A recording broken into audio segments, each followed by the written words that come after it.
Prime's exclusive wildcard playoff game is Saturday night. Jordan Love and the Packers take on Caleb Williams and the Bears. Not a Prime member?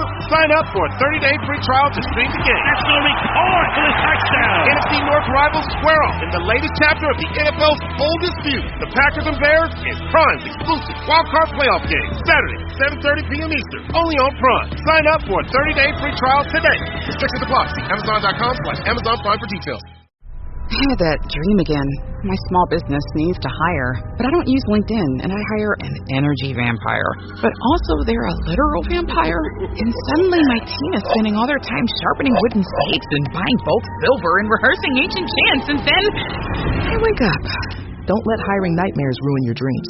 LinkedIn Jobs' new AI assistant takes insights from over 1 billion professionals to create a short list of the best fits for you. Post your job for free at linkedin.com/quality. Start hiring today with LinkedIn. New Year, same extra value meals at McDonald's. So now, get 2 snack wraps, plus fries, and a medium soft drink for just $8. For limited time only. Prices and participation may vary. Prices may be higher in Hawaii, Alaska, and California, and for delivery. 5, 4, 3, 2, 1.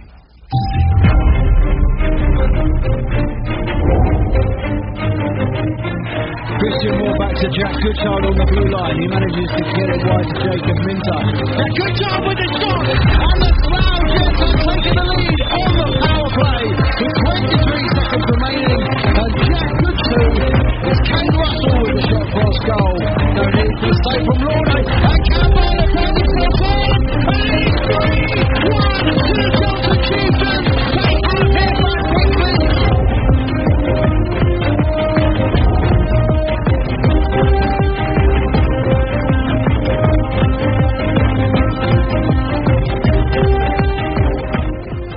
Hello and welcome to Zero Pucks Given, the UK Ice Hockey podcast, hosted by me, Ben Hyde.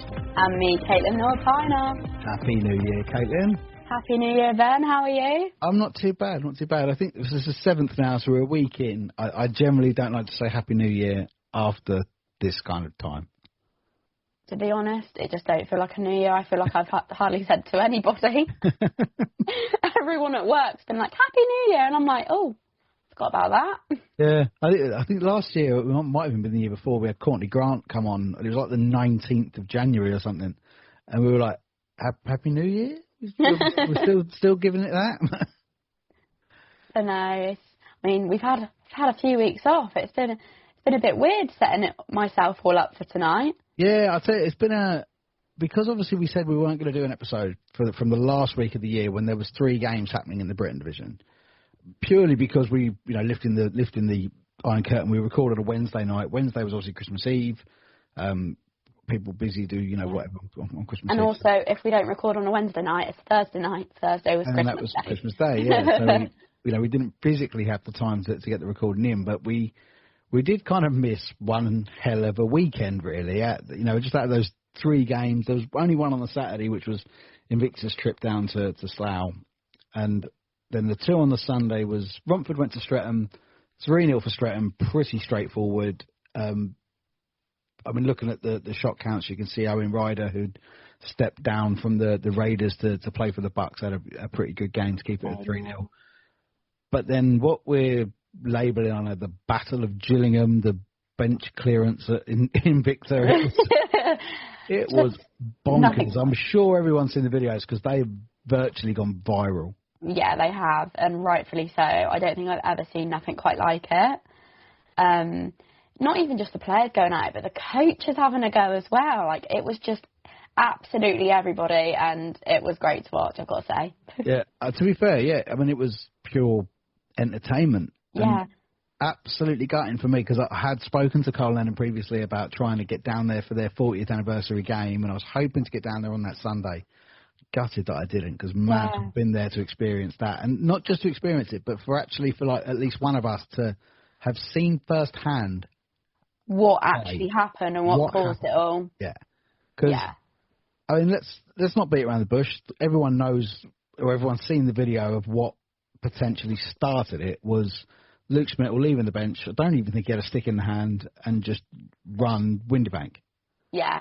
That's literally how it started. But from every comment I've read, it's there's something about Winterbank slashing whoever it was that was next to him. Now, no one's got video evidence of this, so we're just going through, I'm going through what people have said. But it's a shame that we can't see the full picture, because I want to actually see what has actually caused this. Yeah, I think I haven't checked their YouTube page, to be fair, because I would imagine that Dops obviously had to examine quite a lot of the video. We'll go through shortly all the bans that were handed out. Invicta's highlight package is normally pretty good, so there might be a good chance to see exactly what kind of kicked it off, because it was a kind of an unprecedented thing at this level to see a bench clearance like that. Virtually all 40 players and staff, on the ice. And the thing is, we speak about Luke Smittle virtually every week in the context of it's a shame that this good player lets this part of his game kind of overtake. Yeah, and I think it's always a really weird subject we talk about, because we're always talking about how we want this part of the game to be involved. But what he did, whether it was, I don't know, whether it's okay, I mean, it's not okay, but whether it's been he's been made to feel to do that or not, it's still not okay. Because at the end of the day, it's not fighting, is it, really? He's literally going to injure someone, and he knows he is whilst he's doing it. And like you said, it's such a shame, because normally when you have the fighter of the group, they're normally just there to fight. He's actually a really fucking good player. Yeah, but to be fair, he doesn't really carry the reputation of someone like a Brandon Miles for the physicality. No, it's not it's not a fighter more. It's more that he gets involved in these incidents and injures people. A lot of videos of him doing stuff like this, it seems a lot worse than it probably is, but it's still he's just violent. It's the best way to say it. He's just violent. I have got time for Luke. I think he's a nice kid. He always sends me some nice messages about the exposure that we're giving this level of hockey. But he's I think he's the president of the chat shit don't want to get banged club. And that frustrates a lot of players when it's chat and then run rather than fight. So yeah, I don't think anyone would have been surprised when they saw how it started, who the player was at the centre of it. I don't think that would have surprised anybody. No, it didn't surprise me. for long-time fans of hockey in the UK, across the world, that would be aware of Lucas Smittle's antics as a player, would give props to Carl Lennon for getting involved, because Lucas Smittle was tough as fuck when he was a player. Yeah. But it was I think it's great that the videos have gone viral. There's no such thing as bad publicity. Absolutely not. For anything. So it's still good publicity for the sport. But bench clearance aside, running goalkeepers and coaches punching shit out of each other and whatnot, all aside, the score was 3-2 to Invicta. Yeah, what? 4-2 to Invicta. 4-2 to Invicta. So yeah, they got the empty netter on 59, 57 or something. So when I see the score after seeing the fight, I thought, it's all kicked off because Slough weren't winning at this point. No, not at all. That was first period, wasn't it? It was first period, and Slough were 1-0 up. So Invicta clearly came back and at them in the second and just absolutely went for it, because why not? Yeah. And if with a team like Slough, their best players are the ones that get the penalties, they get involved in the fights, which is always great, but as a team, probably not so great. So if they're too busy fighting or too busy not even playing anymore because they've been kicked out, you might as well go for it, and they have done, and they've got the points. Yeah, like I said, and to be fair, even victory aside, bench clearance aside, just a fantastic night for hockey in Gillingham. Celebrating 40 years, Medway Bears into Invicta Dynamos. Lots of special guests, an incredible retro jersey that I think has been selling really well as well. So yeah, just a massive congratulations to everybody involved with Invicta for 40 years of great hockey. Yeah, and also the videos that have been produced by, I think it's Freya. Yeah, Freya McCoon. Yeah, absolutely insane. Like, that is top level stuff, like top quality stuff. I've watched every single second of every single one because it just amazes me how, like, well done they have been done. I think she's got a drone as well, you know. Yeah, I'm surely. pretty sure she uses a drone. Yeah. Which is incredible. It's so good. So, yeah, congratulations to everyone, obviously, in Victor and in Gillingham that have been involved in the ice hockey club. Yeah, and we're going to get another one in this calendar year, of course, which is Slough Jets. They'll have their 40th anniversary celebration at some point between now and the end of the season, which, like we have said, at least one of us has got to get down there because lovely Lisa from Slough has said that they're going to do us one of those 40th anniversary jerseys with 0 pucks given on the back, so we'll have to go and collect it, but it would be lovely to get down there. Hopefully it would be lovely for both of us to get down there. Yeah, that would be great, wouldn't it? And I think next year, then, 2027, is Chelmsford's 40th year. Mm. So there's we could have a few years of 40th anniversary. Yeah, well, I mean, coming. It was Stars' 40th anniversary, I think, last season, or season before it might have been, actually. So, a few 40 years recently. Yeah, lots of celebration stuff. We were going to have a little movie review as well, but you haven't quite made it to Mighty Ducks 2 yet, so we'll switch that out. We'll just skip that part, guys. Sorry, I did promise you, but it's just been so hectic with work and just family and just Christmas and New Year is just mental anyways. Everyone says, oh, it's a rest. It's not a rest. No, it's not a rest. We said literally before we started recording, like, I feel like I need a break now because it really wasn't one over Christmas. Yeah. But, so, within the next week, I will get, I do promise, 2 and 3 will be watched by me. To be fair, I might watch them again just to refresh. Why not? Yeah, something to watch.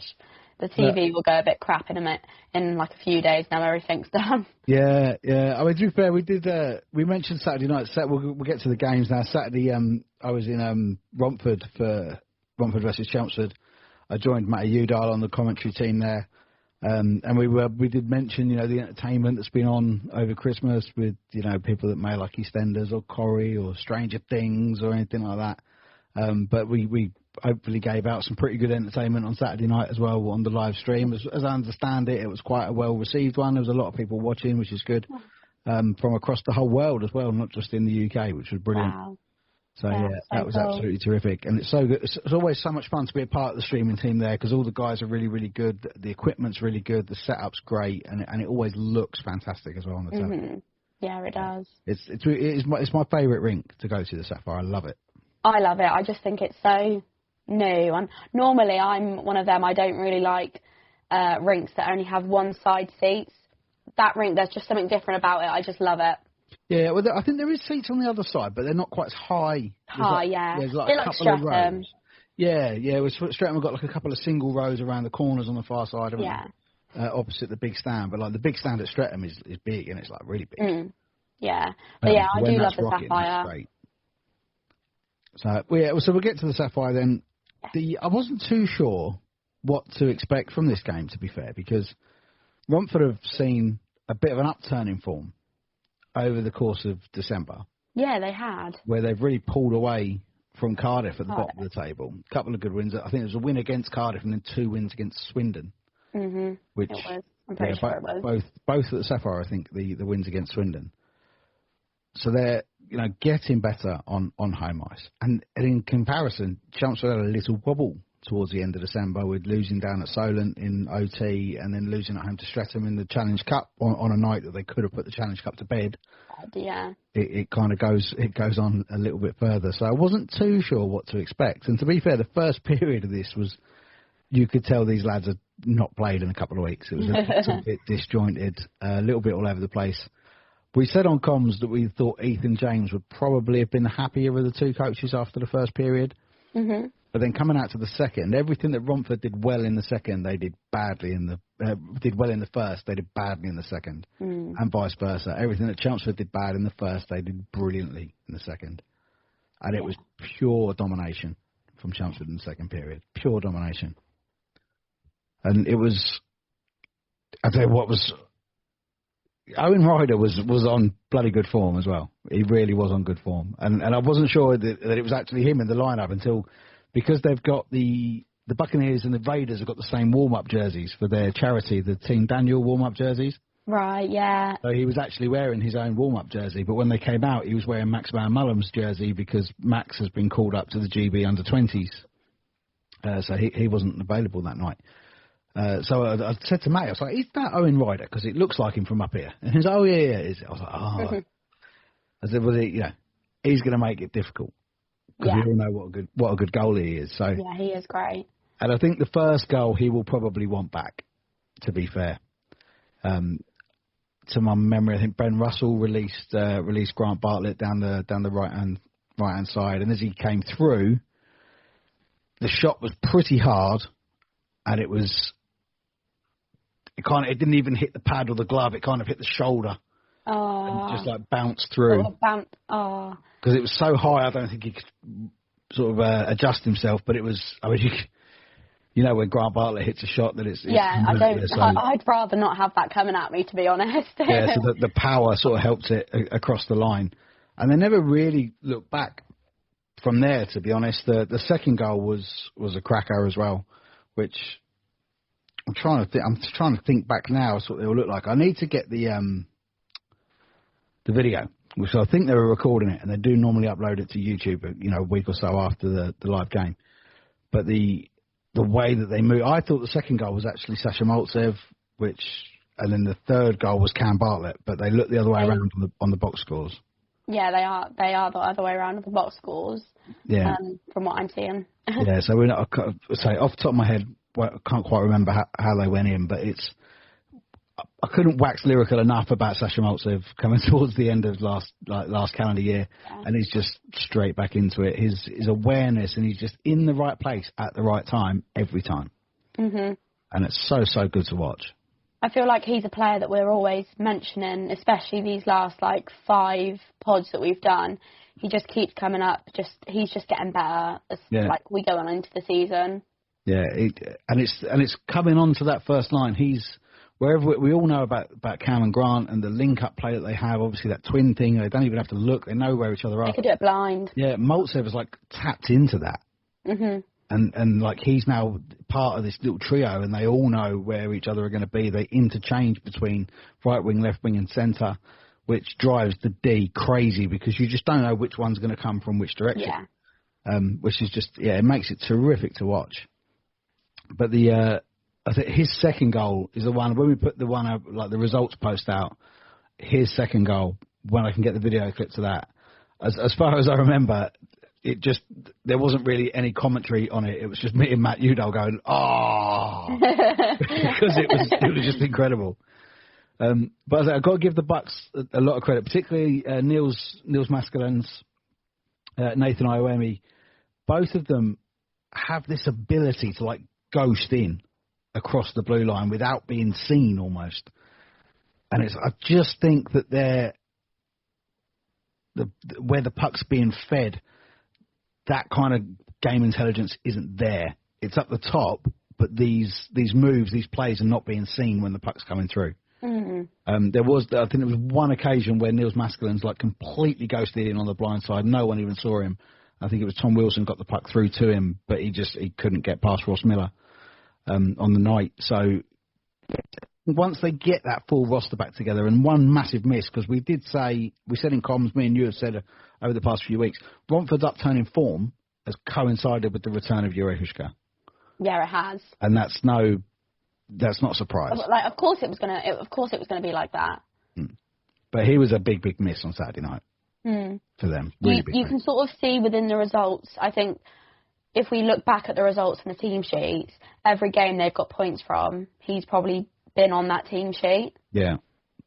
So and probably bagged 3 to 4 points himself. Yeah, of course. In that go. So, but I think it was the fourth goal. I think which was Maltsev's second goal. It was one in the defensive corner, literally behind the goal line in the corner, poked out by Grant to Cam Bartlett, who kind of looped it over the neutral zone, and Sasha took it skating backwards, killed it as it hit the ice, went in just to the edge of the right-hand circle and just fired top shelf, popping the bottle. It was a beautiful goal. Just pop in the bottle. You know you've done well. yeah. Well, that's like, taking it like that. I mean, that's like it's like hockey porn, isn't it? When the puck hits the ice and the stick takes it all in one movement and it doesn't bobble up or anything like that. It was so clean. And then to finish top shelf, it was super clean. But then to pop the bottle was like, and I know hockey fans understand that because it's like the trifecta. But there was a top performance from Chelmsford. It was great to see them towards the end of the third period playing with a lot of freedom. The plays that weren't coming off in the first period were definitely coming off in period 2 and period 3. Unfortunately, there was a 5-minute. I think Kieran Rayner took a 5-minute slashing or 5-minute high stick penalty. Not 5 minutes, sorry, 2+2. I think it was high sticks and misconduct that he took in the last 5 minutes because Chelmsford had called up Hayden Metcalf from the juniors into the roster for that night. And as we ticked into the last 5 minutes, I said to Matty Udo, I said, I wouldn't be surprised if Hayden got a run out here in the last 5 minutes, with being, 5-6-0 up and the game's done. And then Chelmsford were defending a 2+2 for the last 4 minutes. So that kind of, that limited that. Because I do know that when they call the guys up from the juniors and they get ahead, they do like to give them a little go. The last time Chelmsford were at Romford actually was when Caleb Sheehan got his debut between the pipes, which was good to see. Unfortunately, I think he conceded a goal after 7 seconds. Yeah, I think I do remember that. Yeah, but then all the guys in the D put their hands up to him and they were like, "That was our fault. We let them come through." But it was still great to be back. Obviously, everyone knows I've not seen as much hockey as I would have liked to this year, so it was great to be back and watching Chelmsford win really, really well. I mean, I haven't seen a game of hockey in over a month. I'm going mental. I'm actually going insane. I need to get to a hockey game this weekend. Yeah, you should. There's a few going on as well. We'll get to the fixtures, won't we? We'll get to the fixtures, but let's carry on. So the other game on that Saturday night then, saw the Solent Devils travel down to Slough. Shock. Very shocked, because obviously we actually didn't touch on the bands in the end, did we? No, we didn't. So they were obviously missing quite a few. Slough were missing the likes of Luke Smittle, obviously, we were saying. He did get 12 games. Seb Moore, Matt Smittle, obviously, goalie, Lewis English, Marcus Mitchell, Jude Affleck, and I think that's it for them. So you're missing they were still missing Belly Newman and Brandon Miles. Exactly, from the Streatham. Yeah. So you're missing your main people. You've got 2 of your main people left probably. Your first line is absolutely just pulled apart really. But obviously it's good to see some of most of the Spitfires obviously getting pulled up. That is exactly what Hockey Pathway's for. But they absolutely smashed them, didn't they? Yeah, it's like I said, I've not seen too much about this game. I've not heard too much about it. But after 7-8 minutes, when Solent were 2-1 up after flipping over, going 1-0 down quite early, I was standing at Romford in comms, looking at it on Twitter, thinking we're in for a game here. This is going to be really, really something. And then the Slough just ran riot from there on in. Yeah, literally ran riot. And I think the whole, everyone was thinking that Solent have got this just because, obviously, the amount of bans that Slough had. And obviously, I know we posted something about saying how this could be Slough's sort of downfall for the title. On that night, they just absolutely proved us all wrong. Yeah. Yeah, that's how you use a pathway, though, isn't it? That's how you use it. It's exactly how you use a pathway, They still had most of their... I say they had loads of bans. They did, but they still had a lot of people that have played for the Jets previously, in seasons previous, that are now gone down to Spitfires, and they still had a lot of their core team, because, they don't have a bad player on their team. I really don't think. Their roster's deep. Yeah, it is. It's a gorgeous roster. But so many Spitfires lads got up there, and like I said, that's great pathway, and it's really good to see, because you don't see it as often as we should. No, and like you say, you don't want to see the top teams, if they do have to play with something that's not their top lines, you don't really want to see them just getting whacked because of that. So, yeah, the fact that they were able to do that is a testament, I would imagine, to the coaching and to how they're set up. Obviously, they still did have dangerous players on there, Christian Moore, Jacob Minter. Gutted they haven't got Jack Goodchild this year. Hoping to see him back as soon as possible. As soon as possible, yeah. But that was quite 8-2 is quite something. It is, and it just proves that they have the talent at all stages.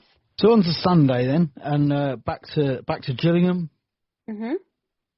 Blood swept off the ice, everything over from the Battle of Invicta and the bench clearance, and the Swindon Wildcats made a trip down there. Now, the last time they went down there, you were actually present at that game. Yeah, I was, and it was a 1-0 to Invicta, and it was very tight. A very tight game, but I think sometimes you see a 1-0 and you think, boring. It was actually a really good game as a neutral to watch. But yeah, I feel like this is always a good game because I feel like these teams, especially with Swindon stepping up as they have over this season, I feel like they're quite even. Obviously, Invicta have had their sort of winning streaks over the years for longer because obviously Wildcats only came up last year. But I mean, as of now, I think they're pretty even. So it's always a good fixture. And no, I think it, again, 2-1 to Swindon shows it was a close match, but I have no doubt it was actually a really good game. Yeah, I would imagine it was quite a good game to watch. And as you say there, with them being so finely matched, you've got Forsh, who's ex-Invicta, who's the coach of now at Swindon. They've got that blend of youth and experience. And if you look at the Swindon rosters, the Ben Nethersells and the Shannon Taylors and the Jan Costal seniors, and then at Invicta with your Aaron Connolly's and your Smithy and Jackson and all this experience mixed in with the youth. That's a spot on metaphor. The two sides are really, really well matched, and they'll give us games like this every time they play, I think. Yeah, and like I said, it's not shocked me that the scoreline is so little because, I mean, I've seen it. They are, when they play against each other, it is just so close. And again, both teams are pretty strong in all positions.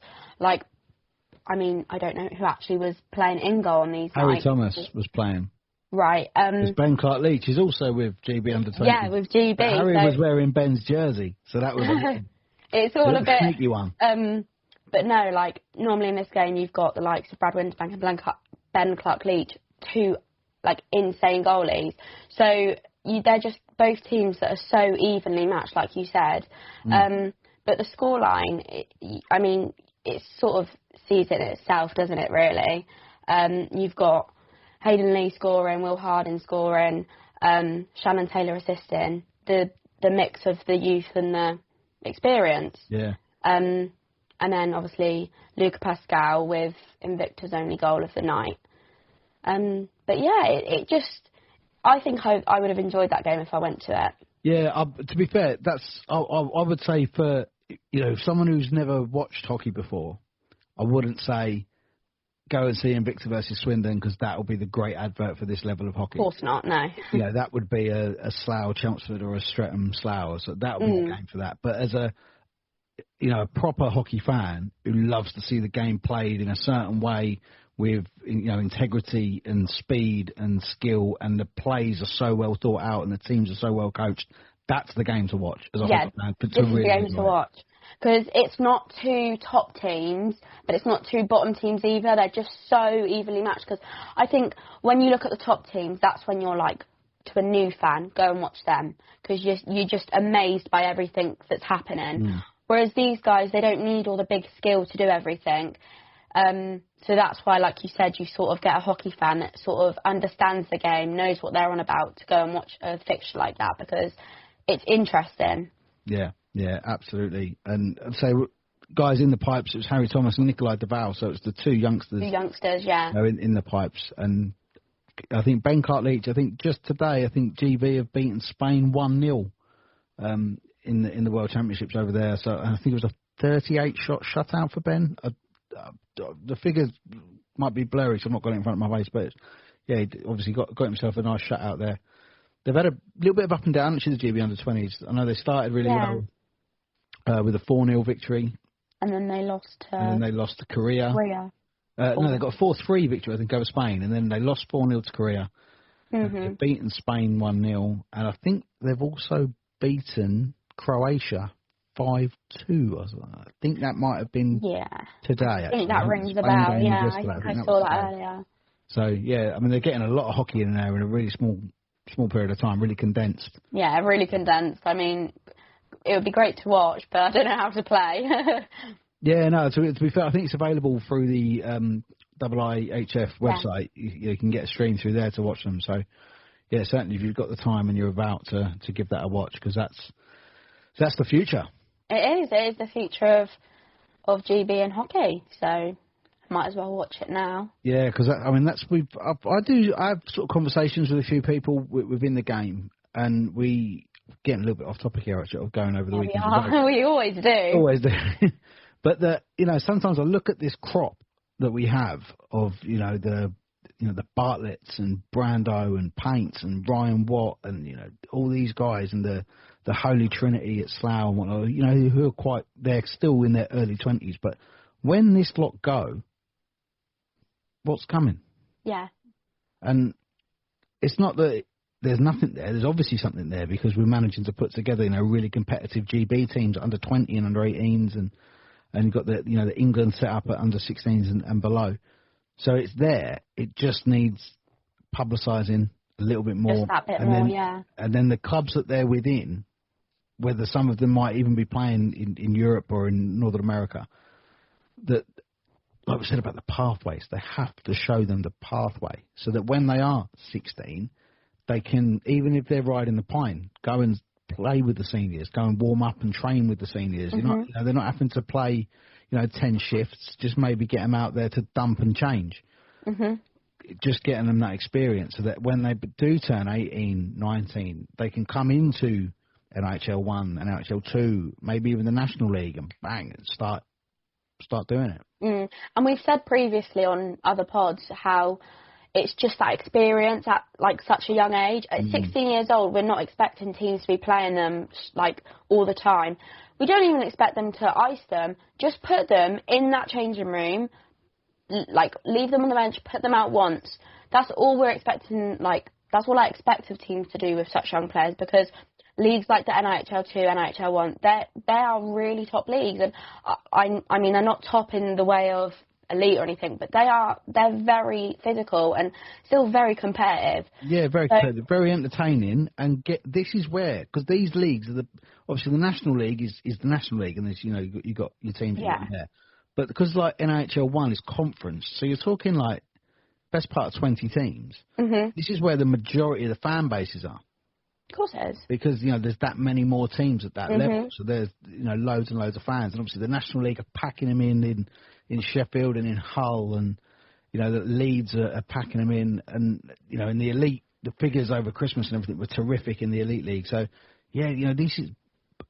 Yeah, just get out there and go support these hockey teams and these players that are coming through. So, yeah, just get out there. Talking about ages, and, we're getting massively off topic, but we're going up into the Morley division, where Billingham Stars are having a bit of a weird year. Considering they won everything last year, they are having a bit of a weird year. And this, I think it was Sunday, they lost 6-5 in a shootout to the Leeds Knights 2.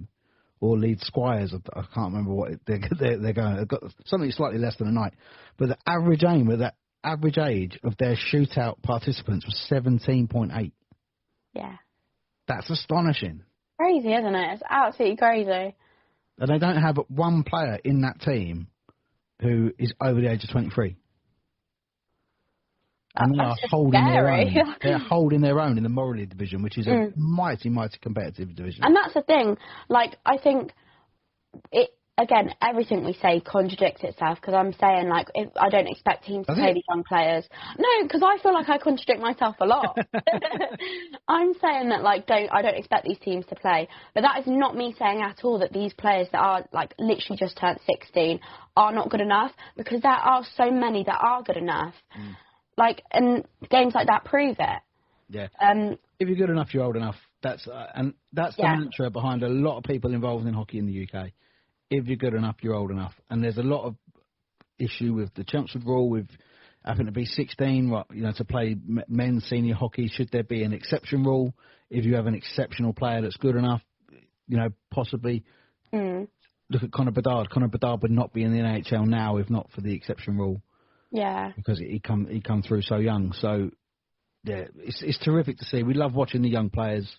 Because when they do get on for the senior team, they give like 200%. Everyone on the ice. You see within the youngsters who really wants it and who doesn't, because every youngster will give it 200%, like you said. If this youngster doesn't want it, they won't give it that much. No, and coaches will pick up on that. Yeah, it's so easy to pick up. I mean, as a fan, you'd probably pick it up, let alone a coach. Yeah, but so that was all off piste, but yeah. Yeah, let's actually go back to what we're here for. Yeah, so we go back to the final game of the weekend on Sunday, which was down at the Riverside, which was a league game. The league and cup crossover fixtures have now finished, so we've got our full lineup of cup semi-finals, which is going to be taking place over the 17th and 18th of January, I believe. So that's going to be Slough against Solent and Streatham against Swindon. Now, Swindon qualified for the semi-finals. They were the first team to qualify, weren't they? They got 15 points really early, and they did not win until Saturday when they beat Invicta. I think they just wanted to go at the trophy, clearly.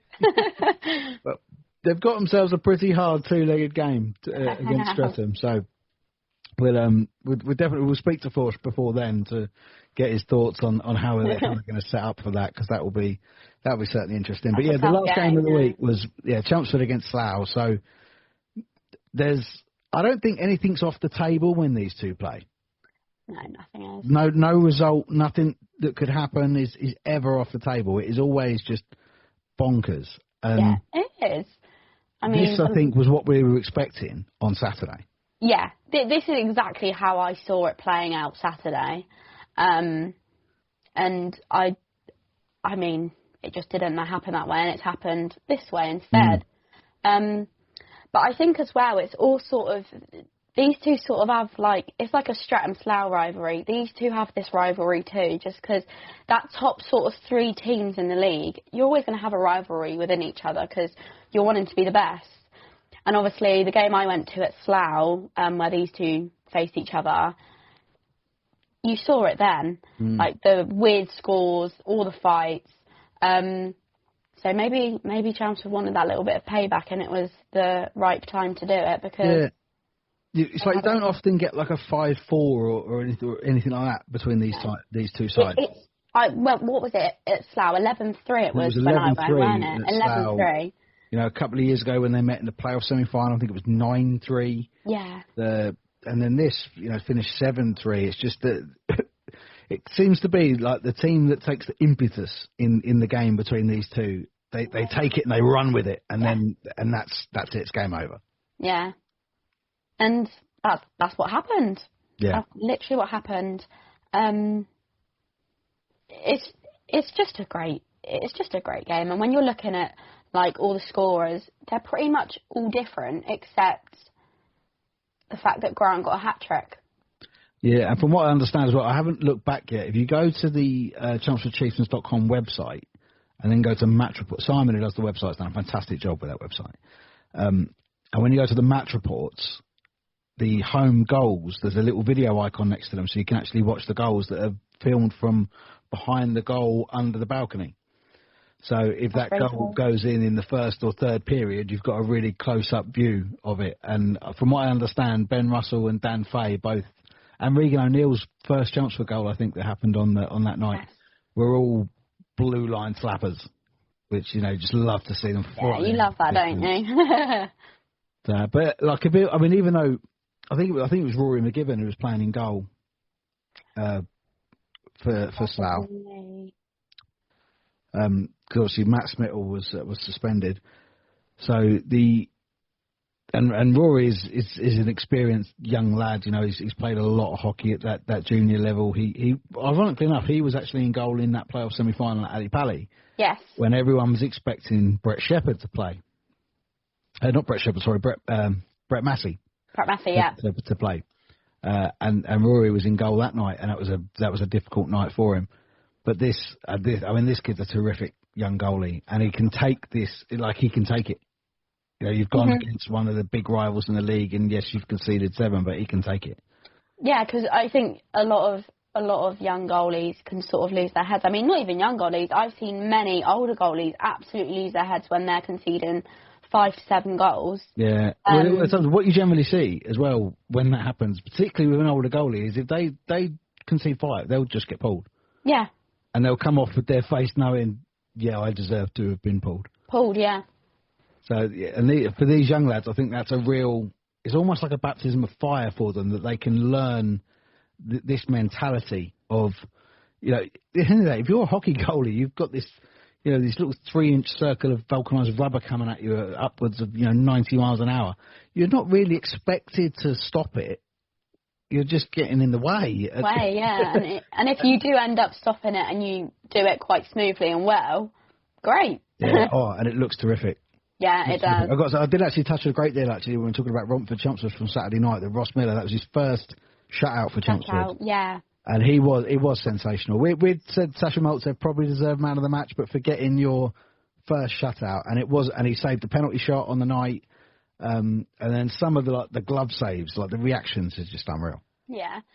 Yeah, obviously I've seen that. I've seen so many of them, so I know exactly like what he can do as a goalie and how smooth he can make it look. So it's always amazing to hear him doing well. Yeah. But like I say, from that game there, and what that does in the league is we put out the league table this year, just the top 4, because that's going to be the top 4 that have that home advantage in the first round of the playoffs. Because the cup semi-finals are done, so that's what we're now building up to is the playoffs. And I think there was a couple of comments, I think, online about me being perhaps a little bit biased because Chelmsford are sitting top of it. But there's teams that have got games in hand. But every single coach in every single sport will tell you that points in the bag are better than games in hand. Of course it is. Because you've still got to go and win those games. Yeah, because you've still got to go get them points. And you literally don't know what could happen. Anything could happen. Yeah, not in this league. Nothing's guaranteed. I mean, look at Slough going down to Invicta. And, losing 4-2 down there, I'm sure that there's, Solent always beats Streatham at least once a year, so that hasn't happened yet. That hasn't happened. There's going to be things that change and go up and down, but it's really good to get, past Christmas and there be 4 teams in it. Yeah. Big time in it. This is what we've also said, like this season so far has just been so close. Like it's been actually nice to not see someone run away with it. I mean, obviously last season it was like last game was the decider, but it's still just nice to see like how close it is this far on into the season. Yeah, there's been many years where Streatham just ran away with it from get go. Yeah, I think last year we were 3 teams until about the last 4 weeks. And then, like you say, the Streatham and Slough went right down to the final game with Streatham beating Slough, but then Streatham went to Invicta and got beat. I remember it like it was yesterday. It was so dramatic. Never been checking my phone so much. It was as well because me and Nikki were talking. We did an episode. I can't remember if it was on here or if it was on 4000, and I'd said there's one more twist yet in this league. This league challenge. There's definitely one more twist. But I'd said that off air rather than on air, which was frustrating because I was kind of claiming to have said it and then there was no proof of it. But I had messaged with a few people when I'd said that I thought that Slough would win the league, and then a few people messaged me after the Streatham victory saying, I don't think that's going to happen now. And I'd replied saying, no, there's one more twist yet. There's definitely one more twist. So yeah, I was vindicated where that was concerned. I have to get proof from Nicky. Yeah. I have to ask him. Are you sure Ben said this? Yeah, no, to be fair, he did, because I remember him telling me that I was mad and that was never going to happen. But that was terrific. We'll have to get Nicky back on here actually, because we haven't had Nicky on here for a while. I think me and Nicky did one just before the Steel City Showdown last year.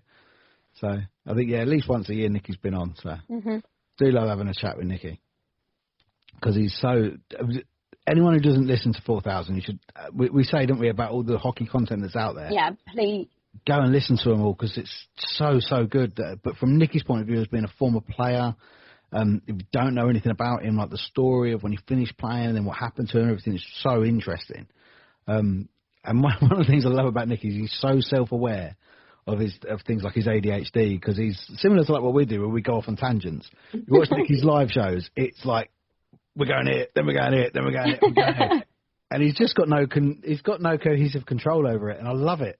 It's so entertaining to watch. His live shows have been brilliant, particularly because obviously now that we're doing this together, we've moved back in the week slightly, so we don't come out till like a Thursday or a Friday, talking about the weekend previously, whereas it used to come out on a Monday, so it was really, really quick. And then once we stopped doing that, there was kind of like this gap. So I think Nicky does like a Monday night live on Facebook, which is really, really good, and he covers virtually everything before Anthony Russell does the Wednesday night catch-up of everything as well on Banners on the Wall. And then the guys at Slapshot Syndicate in the National League are just absolutely smashing it. They are. I think they got to do like a ceremonial puck drop at the Dumfries Ice Bowl this week when they went up with Hull. Love to do that. And I was like, oh man, that's awesome. Honestly, it's so cool, and it's just nice to see other like media people in ice hockey just doing well. Like, it just proves that like anything can happen to anybody. Like, we were all just fans or players at some point, and doing something like this can really bring people together. So it's really nice to see other people be successful. Yeah, I think that's something I'd love to see a couple of the players playing it in our league. You know, do a podcast. Yeah, could you imagine? It would be great. Or like Day in the Life. yeah, Day in the Life would be terrific. They should, to be fair, a lot of them should be videoing a lot of it. I know there's a few of the younger guys that are probably a little bit more sort of content orientated in their minds, rather than, you know, the older guys who are in their late 20s, early 30s probably don't think like that. Yeah. But the younger guys should be videoing a lot more. You know, we want to see what's going on in the locker room. Yeah. Well, what's broadcastable? Keep it PG, guys. Because I'm sure there's an awful lot that's not PG that goes on in there. Yeah. Like, I wouldn't even want to know. So we've done a proper ADHD thing and gone all over the shot. So we have today. We'll get to the fixtures, because you said you're dying to get to a hockey game. There are 6 options for you this weekend. It's massive. Well, 3. I can't go Sunday. Oh, you can't go Sunday. So there is 3. Saturday will be a really long trip for you, but that 5 o'clock face-off is back down in Solent, and it's a terrific game. It's always a terrific game when Solent play in Victor. They could see me, they could not, I don't know. Because if I go, I have to go to the pub. So I could say to my mum, be like, could go get a roast. Is it the Sailmaker? Sailmaker, yeah. They should honestly get me for promo, because I rave about that pub. Any time I go to Solent, best believe I'm like, pub's booked then.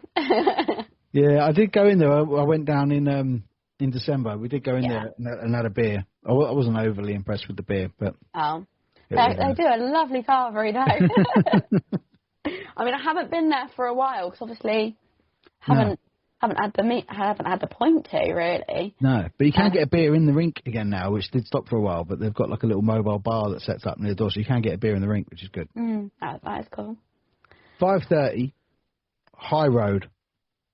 I'm strongly considering this, because I love going to Streatham. It's a Saturday night, which is a little bit easier for me, where I can get a day pass from anything going on here. This could well be it is the penultimate game of the Challenge Cup, but it could be all over come Saturday night. Yeah. It should have perhaps been all over in December. Chelmsford would have loved to have won it in front of their home crowd. Mm-hmm. But their travelling crowd keeping us on our toes. Well, the thing is, there's obviously massive history in games, especially cup games, between Streatham and Chelmsford. Yeah.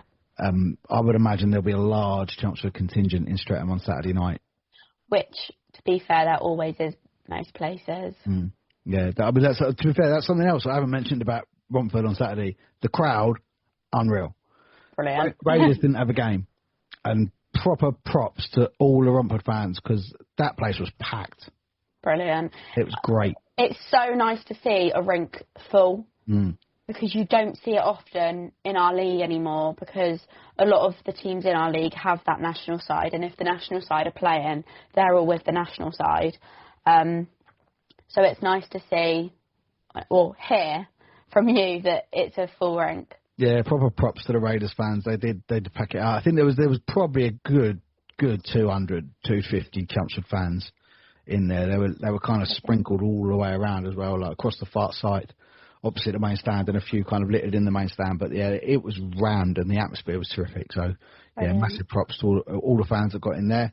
And like I said, I could imagine there'll be a massive Chelmsford contingent down in Streatham on Saturday, which I know that Paints and all the guys from Streatham love that as well because it creates that atmosphere down there. Yeah. Saturday nights are generally a little bit better at Streatham for them, providing they're not fighting against football, be it Palace or Millwall or Charlton or anything, in the vicinity. But that should be terrific. And then over to the Vindico, which would be a really, really out of the way trip for you. To go and see Cardiff against Slough. Yeah. I mean, to be fair, like you said, we were talking about that, would the bans affect them? I think a couple of them will be over come that weekend. I said more will be back. Brandon Miles will be back. Benny Lee Newman may be back Saturday, maybe Sunday. I can't remember. Lewis English will be back as well. Yeah. So they'll be back to virtually full strength. So, Cardiff has got hold on to your hats and weather the storm. Weather the storm. Weather the storm. I wonder where I will end up. I'll probably say this, and I'll probably end up bloody nowhere. But 2 games do sound very good, so I'll probably get to one somehow. Right. On to Sunday then, and 6 o'clock at the Riverside in the league. Cardiff Fire make that really long trip, right? I think that's the longest trip in our division. It is, and both times these teams have faced each other, it's been on a Sunday. Yeah, I think Chelmsford's one of their trips to Cardiff was a Sunday night trip as well. It was, One was a Saturday and one was a Sunday. It don't make sense because it's like the longest in the league. And I think last year there was actually like a little bit of a delay in the fixtures coming out because they were really trying to not make anyone do that really long trip on a Sunday. But then obviously they've got to go with Cardiff Devils fixtures, and then they've got to look at the Cardiff Canucks fixtures as well, and it's really, really difficult. It is hard, it's a job I would not want. Yeah, put it that way. I'm not jealous of you, whoever's doing it. But I mean, but like when we had Lewis on, he said every game is a long journey for us. So it don't really, it obviously wouldn't bother them. Probably not that much, anyways. No, but they've got that long trip to Chelmsford on Sunday. But now, Chelmsford sitting in the top league position after the weekend. Yeah, I think now got to get that pedal to the metal. They're not in the cup semi-final, so they haven't got to worry about that. I think that does mean that they've got a weekend off the following weekend because I think the semi-finals might be the only game that take place. So they probably wouldn't want that as they've started playing well. They want to get going, but yeah, it's got to be pedal to the metal now for Chelmsford. I think a 6-point weekend will see them lift the first trophy of the year and then push on in the league as well. So that's my bias bit out of the way. Yeah, that's just me agreeing, yeah. At 6:30 on Sunday at the Hangar. The last time these two met there, it was quite a shocking 15-0, and there was an incident with a goalkeeper headbutting Brandon Miles as well, which... That seems like bloody ages ago, but it just isn't, yeah. A crazy game, crazy game. Hopefully nothing like that again. No, because Romford have got a lot better since then. Yes, maybe that was their sort of point, and they thought, crap, we need to turn it up a bit. Yeah, but so they've been a lot better to watch and getting a few results and stuff. So, yeah, it'd be difficult to see past Slough, but hopefully they can make it nice and difficult for them. Yeah.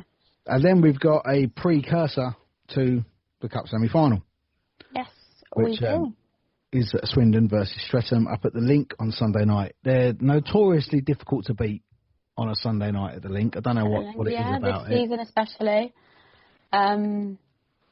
I think this game you've got to sort of look at it tactically. This is the last time you'll be playing each other before the Cup semis. So you're like, do you go with the same tactics you're going to go when you go, like when you play each other at the Cup semis? I don't know. It's a weird game because I think personally, if I was looking at this game, I'd be like, you've got to look on how each team are playing. If that makes sense. But I don't think either coach would want to show their cards either. That's what I'm saying. Do you do that? Do you not? Yeah, it's very difficult. You can't really. It's going to be a weird game, but it's really unfortunate when fixtures line up like that. I think it did last year in the playoffs. I think at least 2 of the ties were just dead rubber league games the week before, and then the next week they were going to be playoff fixtures. Exactly. So it is annoying because you've then got to as a team, change your tactics because, like you said, you don't want to lay your cards on the table. No, and like you might not be able to get everyone at training in the week to work on different things. Is going to be difficult. Hard, yeah. But no, so that, I mean, it gives us a lot of games to go through next week as well. It does, full 6 games. I don't think we've actually had a full 10-game weekend yet, or a full 8-game weekend rather. No, I think you're right. I don't think we have. I think we've had 7. Yeah, I remember last year when we had 10 teams in the league, and I was like, fucking hell, how am I going to cope with our first, 10-game weekend, going through 10 match reports? Honestly, thank God we didn't have. Thoughts. Thank God we don't have to do that this season. We'd be here for hours. Honestly, I actually don't realise until you've posted it how long it is. We just go on. Yeah, I think if we had an 8-game weekend, it'd be like chiclets. It would be like a 4 hours. It just go on forever. There's a lot to do with chiclets actually. We'll say a little bit of telly stuff now that we've done the fixtures, done the games. Chiclets is going on Netflix, I believe. I think I've seen this. I don't think I've made this up. So obviously, Spitting Chicklets, massive NHL podcast, loads of people involved, Pig Whitney, Biz, and Biz Nasty and all that. From what I understand, their episodes will be going on Netflix like a series. I think I've seen this whole link up between the NHL and Netflix. So, well, I don't think it's the NHL. I think it's specifically Spitting Chicklets. Oh, right, okay. Because the other TV link up that you may have seen is NHL coming to ITV4. Oh, right. Maybe I'm just getting mixed up. Yeah. So apparently, as of the 17th of January, ITV4 will be showing NHL hockey. We don't know whether that's going to be in the form of like a highlights package or it's going to be the early face-off games that will be on at like 6 o'clock in the evening over here. Like the afternoon games over on the eastern seaboard. So no one really knows. And we didn't put it out because kind of a lot of other people put it out. Like I think 4,000 put it out, Chase the Puck put it out. I think the Slapshot Boys put it out. But then no one could find any actual proof. Which was... So, but from what I understand, it is happening. Hopefully. I mean... It gives me something to watch. Well, give a reason for there to be an ITV4. I don't know who's watching that now and whatever's on there now. old episodes of Vera or some shit. It's not Vera. But no, I think it is good to have like the sort of link up of, because it's not even that. It's if new fans, or not even fans, just new people watching ice hockey that is being played out over there, they're then going to see, there's ice hockey in the UK. So again, it's just that whole building ground of getting a fan base to each club and just local clubs and stuff. Absolutely. Exposure. That's literally what sports is now. Yeah. Yeah, and if they can... Although, I mean, it'd be worth noting to anybody that's never seen ice hockey before that if you see NHL hockey, that is not what you will see when you come and watch it in the UK. Please don't expect that. No. But what you will see is a slightly slower, more lightly tempered version of it. Because, yes, it's the same sport. Yes, it's not as fast and everything else that's going on in there. But to be fair, when you're watching that on telly, they stop every 3 minutes so they can come and scrape the ice. Yeah. We don't have that here. No. Just get on with it. Full period. We have a nice cut at the end of that. But it's still, I mean, we were saying this actually on Saturday night on the stream at Romford, because hockey streaming is a wonderful invention. Some people use a lot more technology than others, but ultimately you get the same result. Now, watching hockey on TV is awesome, but it's nowhere near as good as being there. So I don't... With any sport. I don't know. I disagree with football. See, I used to love my football. I'm not a massive fan anymore, but I would much rather watch it on telly than in the stadium. Really? So obviously everyone knows I'm a massive football girl, so I literally could not say the same. Yeah. I think you get a better view when you're at home. Yeah, you do, but then it's also like the atmosphere, and obviously because, I say I go every week, I'm actually missing the game right now. But I go most weeks, so I don't know, there's just And I think because I got brought up with it, just the feeling of being at the ground. And I think when you're scoring and when you're celebrating at the end of the game, I can't do that from the comfort of my own home as much as I do it at the ground. Yeah. No, I can appreciate that. Yeah. I tell you what, I also think that the fan bases between hockey and football are very, very different. Yes, they are. And that's where I prefer hockey to football. Mm-hmm. Yeah.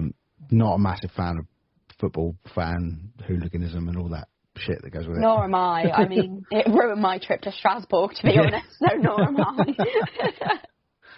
But the idea of streaming a hockey game, I just think that everybody that has the opportunity to do it should do it. It's not going to stop people coming to the game. It's not. But it's going to work, because at the end of the day, it's not even for your fans. It's for the away fans. Yeah, of course it is. Because some will travel everywhere. But not everyone will. No, and I think you've seen a lot of growth in streaming games in the past especially since COVID. I mean, everything's been streamed. But like you said, it's not hard to do. All you need is, like, you could literally stream it from a phone if you really wanted it to. Like, the phone cameras now are insane. You don't need such high quality equipment. I mean, it's great if you do, don't get me wrong. But if you have the most basic setup, at least you're getting it out there. Yeah, like I say, and the better your setup, the more you're able to charge for it, basically, I think, which is, and I think, anywhere between £5 and £10 is more than feasible for a stream pass. I think the Romford one is, for the Buccaneers, is £8, I think, and it's terrific value. I think £8 is brilliant, because, I mean, you're getting it cheaper than a ticket going there. Yeah. So, why not? Yeah, and I think it's just a great thing, and it's that word, exposure. Yeah, we keep going back to it. We need a building ground and something like streaming and just exposure in general on, like, throughout social media, like streaming and everything. Just do it. Yeah, terrific. Well, that's a nice message to finish on there. Just do it. Just get it done. Just do it. Wicked. Well, thank you so much for your time tonight. I know of course. You're missing a Palace game, and you said you're not feeling quite 100% again yet, but always. I mean, we were going to be filming on a Thursday night, but matters took their own hands, and I'm ill, and yeah. No worries. Well, we'll say after this weekend's games, 6 games, we'll be back next week to break down all of that, and then we're going to start looking at getting our guests booked in for this year. We are hoping to get another Mighty Ducks guest on. Yeah. So I need to bloody watch this season. So that's why Katelin needs to get up to date on all of the films. So, but thank you so much for listening. Thank you for listening. All of the socials, because we're right across Instagram and Facebook and TikTok and X and YouTube and Threads is the other one I was thinking. Yeah, and Spotify. Yes, Spotify, Apple Podcasts, Amazon Music, Google Podcasts, if that's still even a thing. Anywhere you get your podcast, you can find it. Keep going for it. Yeah. Just let you run, then. And if you look alphabetically, it's always right at the bottom. Yes. That's the only bad thing about the name, I think. That alphabetically it's last. Yeah, but then all you've got to do is just go, and then we're there. Swipe all the way down to the bottom. And then go and check out our partners as well, the wonderful Mike Giannoni at hockeyartclothing.co.uk. And, of course, we have not actually shouted these guys out all year. But we are on the Sports Social Podcast Network, which is the largest sport podcast network in Europe, boasting over 550 podcasts from more than 21 different sports. Awesome. Brilliant. See you next week, mate. See you next week.